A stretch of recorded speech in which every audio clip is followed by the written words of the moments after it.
So, what is your profession? Imagine being a teacher with all the best intentions, a journalist with all the best intentions, a marketer with all the best intentions of doing a really good job of being excellent. But you find yourself within a school, within a newspaper, within a corporation that is going a little bit ideologically off the rails in your mind. And you're still trying to keep your job. And the pressure is so great that you have to nod your head when they decide to put Dylan Mulvaney in a Bud Light ad. You have to nod your head when they decide to have woke kindergarten. You have to nod your head when your publication or whatever news entity you work for decides to publish a story or cover a story in a way that you know is absolutely wrong. But for the sake of your job, you've just got to go along to get along. You've got kids at home. You've got bills to pay. You've got a future to consider. So you keep your head down and you keep keeping on, even though what you see happening inside your organization is wrong. Now, imagine you're with the intelligence apparatus in Washington, D.C., the CIA, the FBI, the Department of Justice, and you see the same thing. And you see your leadership rotting away, and you see truth becoming fiction and fiction becoming truth, and you can't do anything about it because your higher ups, your future, the pushback, all of it will put your job at risk. Imagine that. Imagine that. You have to go along to get along in spite of the fact that you're trying to protect national security. Imagine that. Our next guest doesn't have to imagine that. He's lived it, and he's here to tell about it. J. Michael Waller has a new book out. It's called Big Intel. You can find it everywhere. He is our guest next. Welcome to the Michele Tafoya podcast. Well, before we began recording, you gave me permission to call you Mike. So I'm going to call you Mike. But J. Michael Waller, thank you for joining the show and to talk about this book. You know, it's interesting. When I was kind of looking into your book, I noticed there's sort of this subculture, if you will, or a group of people with your background that really seem to want to expose big intel, if we want to call it that. There's big pharma, and is that an accurate assessment on my part? Is there a growing number of people who are looking to show us something we don't really see all that often?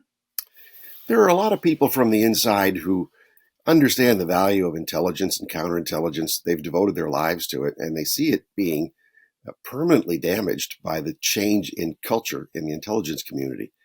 Few of them can speak out because they don't want to face the peer pressure of it, or they don't want to lose pensions or contracting opportunities. So they're pretty silent. So it takes those of us who are not dependent on these things to speak for them. Yeah. What is driving you to speak out? It was really a frustration with how our intelligence services are not serving the national interest anymore, that they've become politicized, even beyond Democrat and Republican.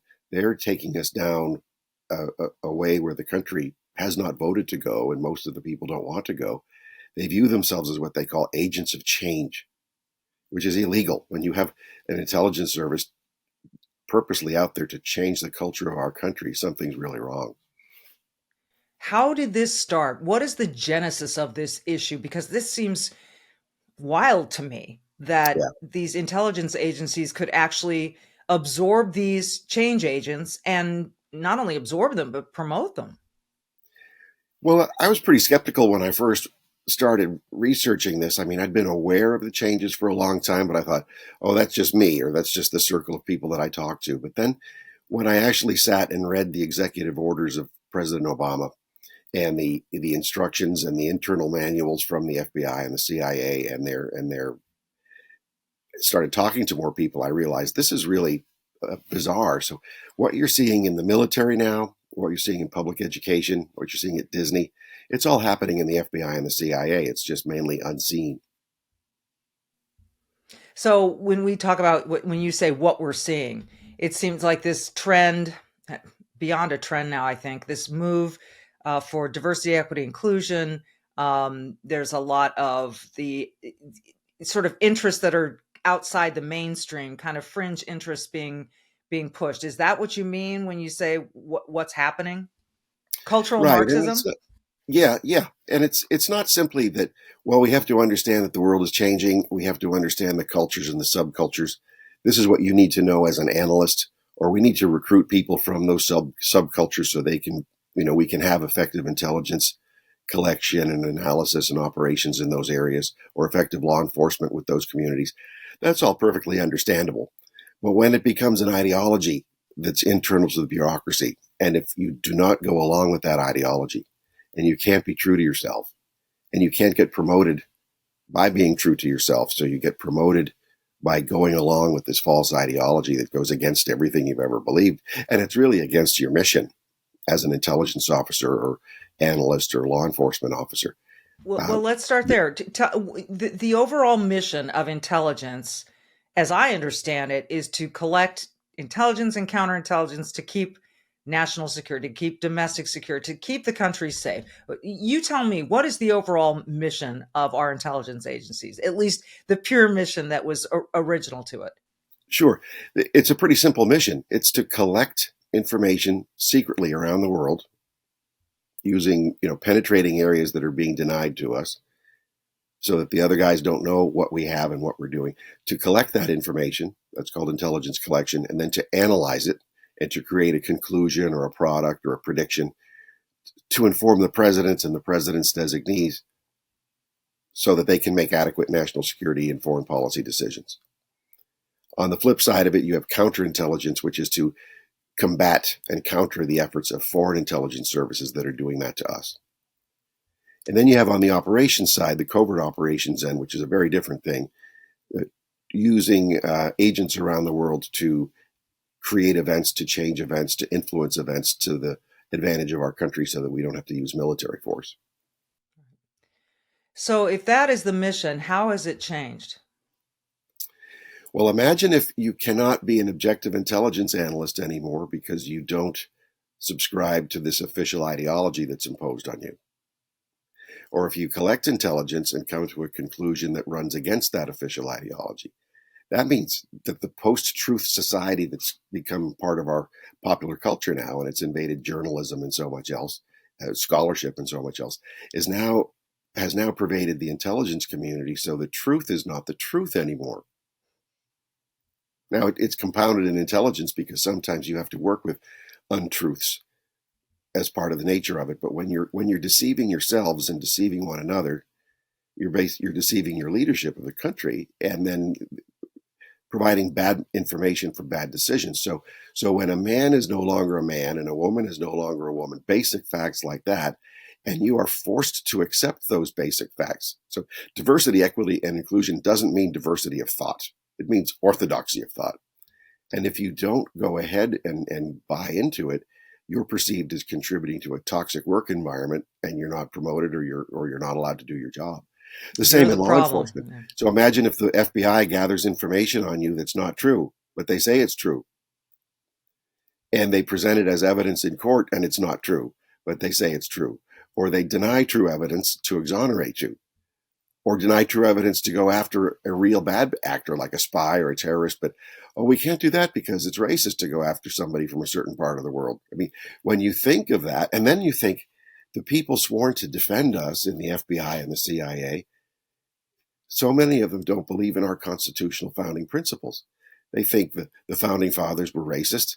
They were setting up a system to perpetuate racism. We have an evil system. We have to atone and flagellate ourselves for the sins of our forefathers.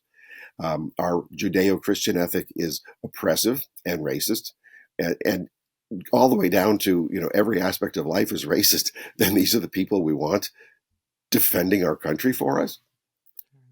They're ruining our country, and they're taking us down a path that foreign hostile powers had laid for us to follow.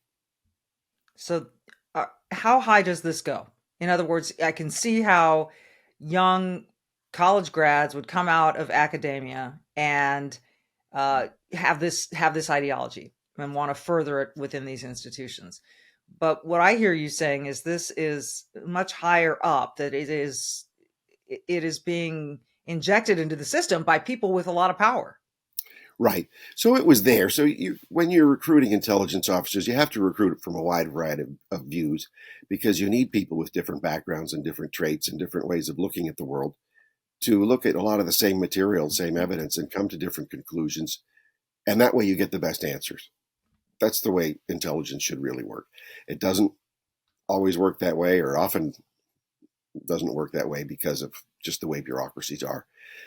That's okay, because you can deal with that. But when you're bringing in a lot of new hires and you're only recruiting from that base, so if you look at the CIA's recruitment ads, they're only recruiting from the woke, um, uh, radical cultural Marxist base. Same with the FBI. If you go to @FBI jobs on Twitter, X, you'll see the same thing. They're just targeting these demographics, with the exception of certain technical skills that they need.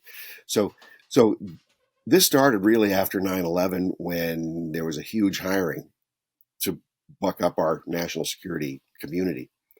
So a lot of people were brought in. They were not carefully vetted.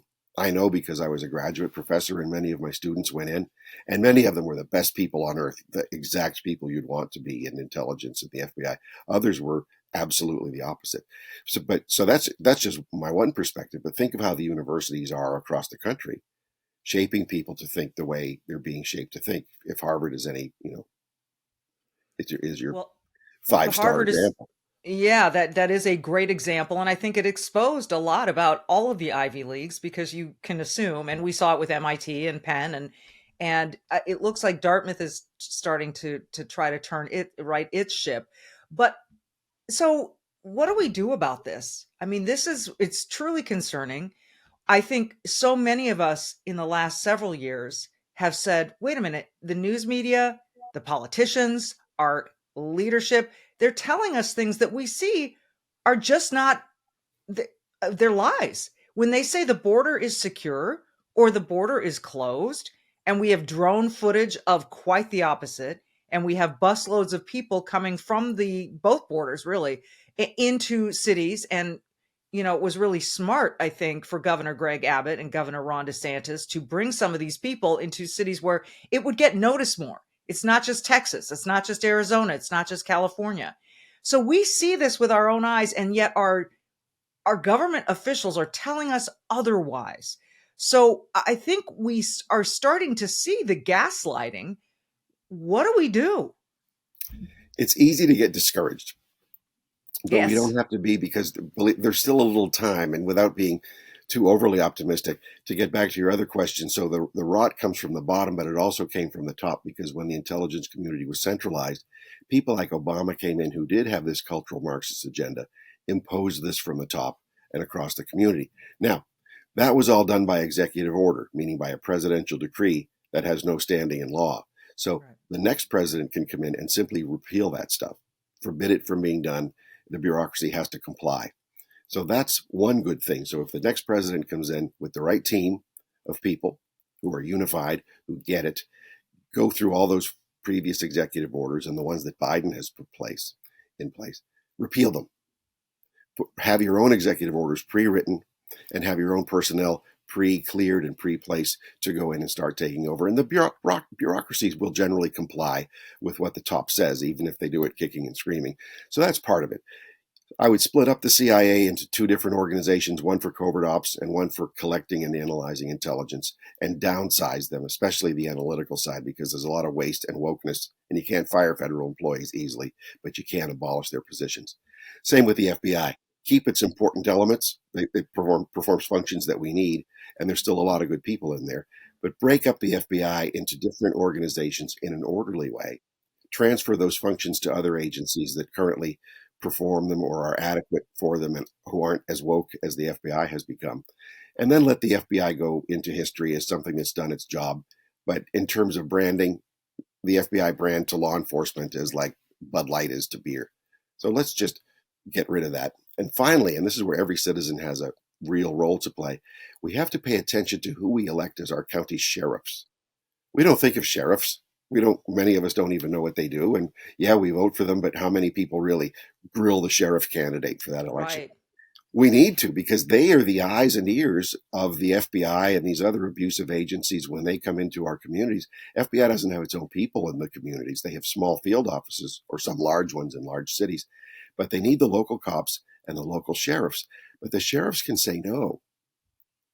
And federal authorities cannot enforce state laws unless they've been deputized as state agents. And the sheriffs routinely deputize FBI agents to go and investigate laws. Sometimes it's necessary to do. But in the times when the sheriff feels it's abusive to the population, FBI is overstepping its authority, Justice Department is out of control or whatever, they can say, you know what, we're not going to deputize you, and we're not allowed to hinder what you're doing, but we're not going to help you. So we have to ask every incumbent sheriff and every candidate, what are they doing to make sure federal authorities aren't abusing their authority in our localities? And then what can we do to help the sheriffs? Because the sheriffs need public support.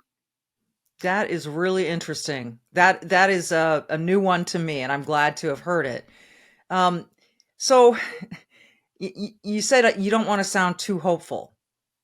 Does that mean that you're more pessimistic than you are optimistic about our situation? Well, if I was optimistic, I wouldn't be digging into these terrible, dark places because there are real dangers to us here. I mean, I grew up being, idolizing the FBI. I worked for CIA Director Bill Casey. I know the agencies and the people in them really well, and I have for 40 years. So it's really painful to see what's been happening to it over a long time. But it's sort of like we've been neglecting our health all our lives, and now we have stage 4 cancer because we never went to get a good diagnosis and then get on a regimen for what to do when we had stage 1 cancer. So can we save the patient? I hope we can save the patient. But if you look at the hiring since 9/11, okay, 23 years now of hiring, and you've got a whole cultural shift within the FBI and the CIA. If you're in government service 23 years, you're now in the senior management. You're running the nerve center. So you're controlling the organizations. And if you have people on top who are either clueless and not letting the bureaucracy run itself, or who are malicious and who are helping the bureaucracy move faster than even the bureaucracy wants to move, and then you're quoting incompetent and politicized people through things like DEI, then we're going to have an intelligence apparatus that's uncontrollable. Just like Chuck Schumer said, the highest ranking Democrat in the Senate said when Trump was coming in 2017, and Trump said, I'm going to go after all of this. Schumer said, if you go after the intelligence community, they have 6 ways from Sunday for going after you. So even Schumer was admitting that the Democrats don't even have control of this anymore. So he was admitting we have a state within a state that even a president can't touch, that even Congress can't touch. That means our country is in grave danger, and our whole constitutional way of life is just becoming whatever the courts happen to interpret it to be. You have put yourself out there with this book, and you have taken the risk, the courageous steps that many, like you said, are afraid to take because of pension or retribution or whatever it is. What have you faced in the way of those things? How many friends have you lost? What has been the pushback that you've received for your stance on all of this? I know my views have been unwelcome, and I'm concerned that some people who I've talked to are going to be pulled in and polygraphed or disciplined. So I've cut off relations with a lot of people, but a lot of new people keep coming to me. So there are people on the inside who want to fix it, but put yourself in their shoes. They're stuck. This is their livelihood. They have families. They have bills to pay. And if they're whistleblowers, the system's going to come down and crush them, as we've already seen. Or they want to keep their clearances, leave, but keep their clearances so they can get contracting jobs or work elsewhere in the government where they're still welcome. But it's not easy to do. And then you have others who are saying, well, I'm just a few years from my pension. I'm just going to keep my head down. Those people are part of the solution for the future, but they're part of the problem now because they're not speaking out, but they can't speak out. So it takes some retired people. A lot of retired people are working with people on the inside, and they're helping bring the word out too. So in terms of myself, I'm just going to keep working because we still do have a First Amendment, and we still have free speech, and I'm going to be speaking freely for as long as the system allows. So I guess the last thing I would ask you, you talk about truth, and we're in a post-truth era. That is a that is a scary phrase. And I want to make sure I understand what you mean by that. So can you define or describe what a post-truth era is? When you cannot tell the truth anymore because it will be offensive to people. So when the Biden administration shut down the Trump administration's program, a huge counterintelligence program against communist China, and the Biden people said, we're shutting it down because it's racist. It's not racist. It's fighting the Chinese Communist Party, which has the most pervasive spy apparatus on earth. So you cannot go after them because they're racist. You think of arguing before juries now of people who can't hear the truth because they watch so much TV and they're sucked into so much entertainment and they buy into all this junk about how racist our society is. And you can't tell the truth to a jury because it will trigger them into making a non-fact based decision against you. Or conversely, the other side is using it to have the jury make a non-fact based decision against you. So either way, offense or defense, you don't have a truthful society. The same thing where when I was working on an FBI program that I was part of a group, we pioneered this after 9/11 to train FBI agents and analysts how to detect jihadis in the United States when they didn't act like jihadis. Where were the mosques? Most mosques in America are fine, but some of them are controlled by groups like the Muslim Brotherhood or shelter terrorists. How do you detect which ones are which? And then how do you work with Muslim communities to help them to help us? Because they were afraid to come forward. We were shut down in 2006 because it was viewed as a bigoted, racist program. And these were the Was that an excuse to shut it down? Yeah, they just shut it down. That was an excuse. Prejudice. Yeah. But so in other words, understanding that could help national security, could help protect, our interior, but they didn't really want to do that. So they use the excuse of racism, or are they firmly believing this is racist? You can't do this. And both. Therefore, is it both? We had the direct support of FBI Director Robert Mueller to do this program. And he recognized us all officially, citations, official citations and everything. We were doing it as contractors. And then all of a sudden he shut it down because he was getting so much pressure from groups calling him a racist and saying it's a racist program that they just shut the whole thing down. There's been no replacement for that. This was in 2006. Wow. Well, I didn't get a lot of sleep last night, so I was already feeling kind of down. Now I feel really down. I like to finish these conversations with this question. What gives you hope? Well, history gives us hope because we've had these problems before. In World War II, our intelligence service was full of Stalinist agents. And President Truman and his Republican coalition created something new and got rid of them and created the CIA and the whole Cold War security apparatus that if you don't maintain it properly, it's going to decay like anything else. And it wasn't maintained properly. So history gives hope that it's happened to us before. The second thing is, American people, we can have the wool pulled over our eyes a lot, and we're really tolerant, and we tolerate a lot of stuff that we hate because we're so good-hearted as people. But when we realize we're in danger, then we're going to fight back. So I think there's a lot of resistance from the grassroots. We still have good people inside the system. We still have a Congress that might or might not do the right thing, even if friends are in control of everything. If we have the right president with the support of Congress like Trump had in 2017, he just didn't go ahead with it. He's learned his lesson this time, and he's going to go ahead if he's elected. But each of us, we have to thank God for our sheriffs and that system where we elect them directly and we can meet them all directly and we can support the ones who need supporting and vote out the ones who need voting out. And so we still have a lot left in our system that allows us to resist. So I lied. That wasn't the last question. It's hard for people now to look at elections and feel faithful in their results, given some things that we've seen, and for the last election in 2020, for it to immediately be labeled as the safest, most secure, fairest election in the history of the country. I'm not sure how you prove that within days of an election, given the number of people who voted in this country, but that's the truth we were sold. I am willing to live with the results of that election. I'm not one of these election deniers, but I think you can still accept it, but have questions about how things went and the process and the procedure, and are things fair? What can you tell us about that so that we believe when we go to the polls here in 2024, it's going to matter? Oh, I can't tell you anything that's going to make you believe it's going to matter in that regard. We have to go ahead regardless. But what I would say is, what if we just took the State Department's own standards to judge other countries by the freeness and fairness and openness of their election process?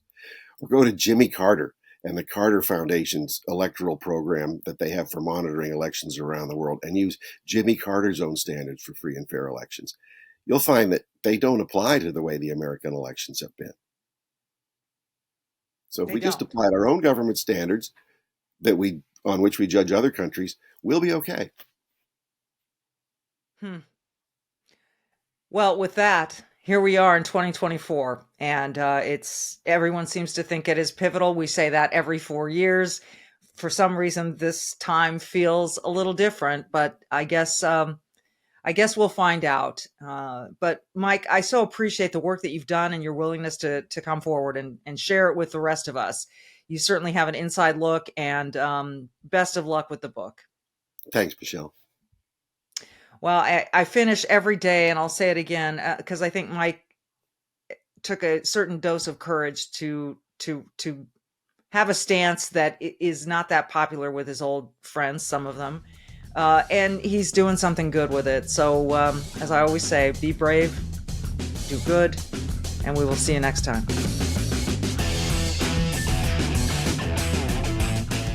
And the reporters here, Matt Taibbi, Michael Schellenberger, they are as solid as they come.